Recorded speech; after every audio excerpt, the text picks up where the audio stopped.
নহয় এতিয়া কথাটো হৈছে এই সংগ্ৰামখন আমাৰ যিখন চলি আছিলে খিলঞ্জীয়া মানুহক লৈ তাৰ হিন্দু মুছলমানৰ কথাটো নাছিলে। কালি আজি চব মই ফুকননগৰ অঞ্চলৰ ল'ৰা, ফুকননগৰ অঞ্চলত খিলঞ্জীয়া হিন্দু মুছলমান সকলো আছে, কিন্তু ফুকননগৰ অঞ্চলত হিন্দু মানুহৰ ঘৰৰ পিছফালে হিন্দু বাংলাদেশী কিন্তু বাসভৱন নাই বা ভাড়াঘৰ নাই। এক ঘৰ মানুহকো আমি থাকিব দিয়া নাই। কোনো হিন্দু বঙালী মানুহক সন্দেহযুক্ত হিন্দু বঙালী মানুহক ফুকননগৰ গণপতি মেলা চকৰ এৰিয়াৰ খিলঞ্জীয়া হিন্দুসকলে কিন্তু ৰাখিব দিয়া নাই। ইয়াৰ বিপৰীতে কালি এটা স্থিতি দেখা গৈছে, এজন খিলঞ্জীয়া মুছলমানে কৈছে যে বাংলাদেশীক আমি সুৰক্ষা দিমেই। এতিয়া কথাটো হৈছে কি, যদি বাংলাদেশ সুৰক্ষা দিম বুলি ইয়াৰ হুমকি দিয়ে তেন্তে আমি হুমকি দিম, আমি ইয়াত নিদিওঁ থাকিব। যদি যুদ্ধ হয় হ'ব, যি পৰ্যায়ৰ যুদ্ধ হয় সেই যুদ্ধলৈ আমি সাজু আছো। আৰু শুনক, মানুহখিনি বচাব লাগিব, তাৰ কাৰণে যুদ্ধ হ'ব, প্ৰয়োজনত হেংদাং হ'ব। আৰু প্ৰয়োজনত যদি বিকল্প কিবা চিন্তা কৰিব লাগে বিকল্প কিবা চিন্তা হ'ব, কিন্তু যুদ্ধটো হ'ব। আজি শিৱসাগৰৰ দৰে জেগাত ৰংঘৰ চাৰিআলি, ৰংঘৰৰ পৰা 100 মিটাৰ আঁতৰত ৰাতি 11টা বজাত সন্দেহযুক্ত মানুহ খিলঞ্জীয়া মুছলমান সকলো লগ হৈ নাৰায়ে তকবীৰ আল্লাহু আকবৰ ধ্বনি দিছে। কিন্তু আমাৰ মুখত আজিলৈকে জয় শ্ৰীৰাম শুনিছে নেকি?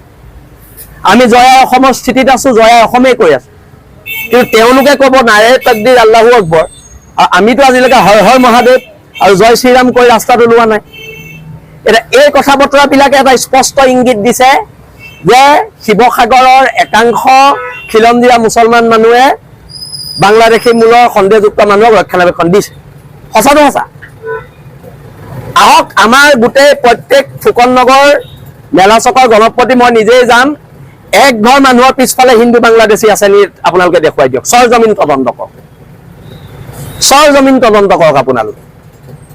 যেতিয়ালৈকে আমি হিন্দু বাংলাদেশী বিৰোধ কৰি আছিলো, মাৰোৱাৰী মানুহৰ বিৰোধ কৰি আছিলো, বেংগলী মানুহৰ বিৰোধ কৰি আছিলো, বিহাৰী মানুহৰ বিৰোধ কৰি আছিলো, তেতিয়ালৈকে আমি জাতীয়তাবাদী।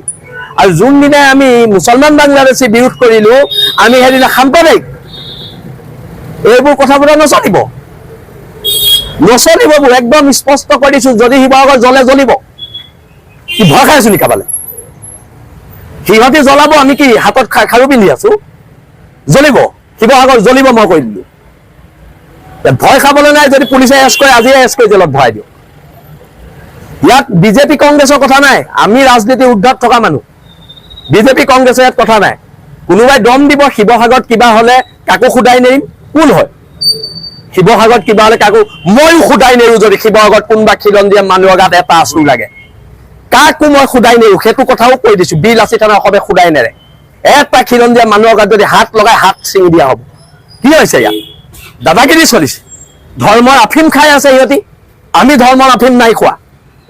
ধৰ্মৰ আফিম সিহঁতি খাই আছে, ধৰ্মৰ আফিম নাই খোৱা। জাতীয়তাবাদৰ কেঁচা তেজ খাই আছো, এইটো কথা স্পষ্টকে কৈ দিয়া হৈছে। ভয় ভাবুকি দেখুৱাব, দিগদাৰ আছে। আৰু যদি মুখামুখি সংঘৰ্ষ বিচাৰিছে, হ'ব সংঘৰ্ষ। ক'ত লাগিব সেইটো কথা ক'লে হয়, হ'ব সংঘৰ্ষ। সংখ্যা তোমালোকে দেখুৱাইছে, সংখ্যা আমিও দেখুৱাম। আমাৰ সংখ্যা নাই নেকি? আমাৰ ফুকননগৰ মেলা চকৰ মানুহবোৰ, মেটেকা ঘাটৰ মানুহবিলাকে, দৰিকাপাৰ মানুহ, বেতবাৰী মানুহে কি হাতত খাৰু পিন্ধি আছে? আমি হাতত খাৰু পিন্ধি আছো। ইয়াত বাংলাদেশী সুৰক্ষা দিম বুলি শিৱসাগৰত ক'ব। এতিয়া সম্প্ৰীতি ফেচবুকত কেইজনমান লিখি আছে। সম্প্ৰীতি তেওঁলোকে দেখুৱাব লাগিব, সদায় সম্প্ৰীতি আমি দেখুৱাম।